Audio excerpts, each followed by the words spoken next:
أهلا أصدقاء أوس سبورتس بتقرير حصري تحت عنوان رونالدو انتهى بعد الصفقات السعودية، البرتغالي يرد بقوة ويخرس الجميع وبالدليل. لا تنسوا الضغط على زر الإعجاب والاشتراك لنبدأ.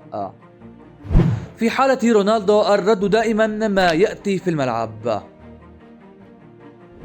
كرة القدم علمتنا على مدار السنوات الماضية عدم التقليل من الدون كريستيانو رونالدو والادعاء بأنه انتهى، ولكن للأسف البعض لا يتعلم. موسم تاريخي يعيشه مهاجم النصر السعودي، سواء بغزارة أهدافه أو جمالها وتأثيرها في تغيير مسار المباريات لصالح فريقه، هذا وهو عمره 38 عام. التقليل حدث في ريال مدريد ومانشستر يونايتد ويوفنتوس وصولا برحلته في النصر، عندما قال البعض إنه سيختفي تماما بعد الصفقات العالمية في أندية دوري روشن. رونالدو لم يخرج للرد على هذه التصريحات من أمام الميكروفونات، بل قرر كعادته الرد في الملعب، والآن حان وقت إظهار ذلك وبالدليل.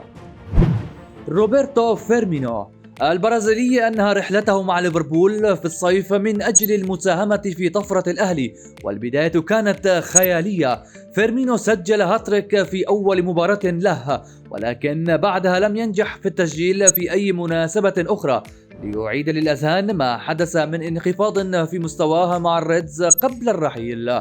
المهاجم المخضرم مساهماته أصبحت ضعيفة للغاية، مما دفع المدرب ماتياس للاعتماد على فراس البريكان بدلا منه في الفترة الأخيرة. كريم بنزيما نجم ريال مدريد السابق رحل إلى الاتحاد بحثا عن الهدوء بعيدا عن الضجيج، ولكنه اصطدم بأزماته مع البرتغالي المقال نونو سانتو. السجل التهديفي لبنزيما جيد من الناحية الرقمية، حيث سجل 10 أهداف وصنع 4 في 16 مباراة، ولكنه يعاني من تقييد الحركة خلال مشاركته مع رومارينيو وعبد الرزاق حمد الله. عدم التجانس كان له تأثيرا هائلا على بنزيما، وأفضل مبارياته كانت بغياب الثنائي، ولسوء حظه إنه سيدخل في مقارنة أخرى مع رونالدو ليكون هو الطرف الخاسر من جديد.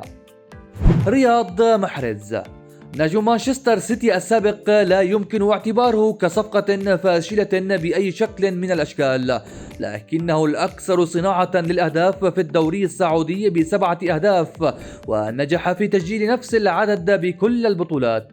ومع ذلك يتعرض محرز لانتقادات بسبب الأداء الفردي بصورة ضايقت بعض مشجعي الأهلي. تجربة الجزائري ليست سيئة، ولكنها لم تصل أو تقترب حتى مما قدمه رونالدو خلال هذا الموسم مع النصر. ساديو ماني السنغالي هرب من جحيم بايرن ميونخ منضما إلى النصر ليبدأ رحلته بتسجيل 9 أهداف وصناعة 3 بكل البطولات، ولكن هذا الرقم قد يخدعك. ماني افتقد الكثير من سرعته ومرونته في المراوغات، كما إنه يعاني من عدم ثبات واضح في المستوى، ويعتبر العنصر الأقل في هجوم النصر بجوار رونالدو وتاليسكا. نيمار جونيور بصفقة بلغت 90 مليون يورو، كانت الصفقة التي علقت عليها جماهير الهلال الآمال من أجل تخطي رونالدو والجميع. الصدمة جاءت بتعرض نيمار لإصابة في الرباط الصليبي، وهو نبأ ليس بالجديد على صاحب 31 عام الذي دمرت الإصابات مسيرته بشكل كامل، خاصة في رحلته مع باريس سان جيرمان. حتى ما قبل الإصابة نيمار لم يكن مبهرا، وكان أقل من التوقعات بكثير بتسجيله لهدف وحيد وصناعته ل3، كما تعرض لانتقادات عديدة بسبب لعبه الفردي وعدم انسجامه مع سالم الدوسري وتداخل الأدوار بينهما. مالكوم الجناح البرازيلي يمثل صفقة مرضية بالنسبة لجماهير الهلال، حيث سجل 10 أهداف وصنع 7 في 22 مباراة مع الفريق. مالكوم يعتبر من أهم صفقات الدوري السعودي، ويمكنه التفوق على رونالدو، ولكن من المبكر الحديث عن ذلك الآن، غير أنه يواجه مشكلة مع فريقه، وهي تألقه عندما يلعب كجناح فقط، حيث يقل تأثيره عندما يلعب تحت المهاجم أو كمهاجم وهمي. آلان سان ماكسيمين. أي متابع للدوري الإنجليزي يعلم جيدا كل عيوب الجناح الفرنسي. لاعب رائع ومهاري لأقصى درجة ممكنة، يستطيع تعذيب المدافعين حرفيا ولكن بلا إنتاجية مقنعة. ماكسيمين سجل 3 أهداف وصنع 4 مع فريقه الجديد، وهو صاحب النصيب الأكبر من الهجوم الجماهيري بسبب الأداء الفردي المبالغ فيه، ليطلق عليه البعض لاعب التيك توك. ألكسندر متروفيتش. النجم الصربي هو المنافس الأشرس على الإطلاق لرونالدو.